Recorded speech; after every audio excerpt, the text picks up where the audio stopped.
Olá, queridos, graça e paz, misericórdia da parte de Deus e do nosso Senhor e Salvador Cristo Jesus. Eu estou, por meio deste vídeo, me comunicando primeiro com os membros da nossa igreja Cristianismo Sem Fronteiras em todas as nossas cidades, congregações, de modo especial na nossa sede em Feira de Santana, onde nós normalmente agregamos um maior número de pessoas. Diante das declarações do ilustríssimo senhor governador do estado da Bahia, ontem à noite, e uma delas, no mínimo, bizarra, que eu postei anteriormente, eu quero fazer alguns comunicados, alguns esclarecimentos e apresentar alguns posicionamentos. O primeiro posicionamento que eu quero apresentar aos irmãos é que a nossa igreja não será fechada em horário de culto. A igreja permanecerá aberta, por exemplo, hoje, terça-feira, a igreja estará aberta das 19 horas às 22 horas. Já que nós não podemos fazer um culto para 500 pessoas, 1.000 pessoas, 2.000 pessoas, nós vamos fazer 6 cultos para 50 pessoas. Das 19 às 19h30, um louvor, uma ministração.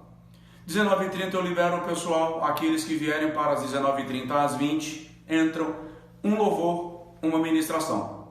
E assim por diante, até as 22 horas. Ok? Vou aproveitar e vou ministrar em cada um desses cultos sobre um dos sinais da vinda do Senhor Jesus. São 6 cultos, 6 sinais. Amanhã estarão editados e disponibilizados em nosso canal e em nossas redes sociais. Portanto, toda a nossa igreja avisada, escolha um horário. Se você vem para o culto às 19, se você vem às 19h30, se você vem às 20, às 20h30, às 21, às 21h30. Escolha um desses horários e nós teremos 6 cultos de 30 minutos cada um, com o limite de 50 pessoas, conforme foi decretado. Esse é um posicionamento que eu entendo e vou explicar daqui a pouquinho porque eu entendo, tá? Nós teremos obreiros nossos na porta da igreja, limitando o acesso por número. Se ultrapassar o número, os irmãos esperam na área externa. Vocês sabem que aqui nós temos a tenda, uma área aberta. E depois de terminado, aqueles que não entraram no primeiro culto, entram no culto seguinte. E Jesus continua sendo glorificado. Amém? Por outro lado, queridos, deixa eu explicar uma coisa para vocês, até para aqueles que não compreenderam a minha legenda na postagem anterior. Deixa eu começar lembrando a vocês que eu não sou contra a limitação de número de pessoas em reuniões em ambientes fechados nas circunstâncias que nós estamos vivendo. É um estado de emergência e requer posicionamentos radicais. Não é isso que eu estou questionando. Por outro lado, eu também entendo que é parte do dever da igreja, como uma entidade cristã, espiritual e social, cooperar com o bem comum da comunidade. Se nós estamos vivendo um momento que exige posicionamentos que garantirão a proteção dos demais, não compreender isso é no mínimo estupidez, tá? O meu questionamento à fala do ilustríssimo senhor governador está em alguns pontos. Primeiro, ele é muito enfático quando ele diz igrejas e demais religiões. Por que igrejas se faz uma menção direta e demais religiões se faz uma menção indireta? Essa é a questão. Nunca nesse estado, e agora eu me refiro à União, um governador de estado vem a público ameaçar com força policial e processo criminal um pastor ou líder por abrir a igreja. Esse não é o momento, ilustríssimo senhor governador, de discursos inflamados. Esse é o momento de convidarmos a todos para o consenso e o bom senso. A igreja nunca foi opositora do Estado. Pelo contrário, a igreja é aliada do Estado. Vocês nunca verão pastor Josué Brandão Amorim desacatando uma autoridade, afrontando uma autoridade, quebrando uma determinação. Eu creio, defendo e prego princípio de autoridade e lei da honra. Alguém precisa da assessoria do ilustríssimo governador? Se possível, uma audiência com ele, está aí, porque eu gostaria de manifestar o meu protesto pessoalmente, com toda a educação, gentileza e respeito, mas a liderança cristã, a liderança das igrejas, foi claramente descuidada, desconsiderada na expressão do ilustríssimo governador. É só isso. Eu não sou contra que se limite o número de pessoas nos auditórios. Eu acho que a igreja tem que cooperar. Acho não, a igreja tem que cooperar. Nós, líderes, pastores, que guiamos um rebanho, temos que cooperar.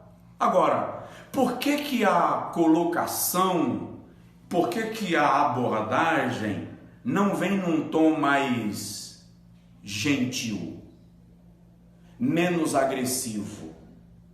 Que experiência de oposição a uma ordem, a um decreto de governo, o governador Rui Costa e demais no nosso estado e Brasil tem por parte da igreja?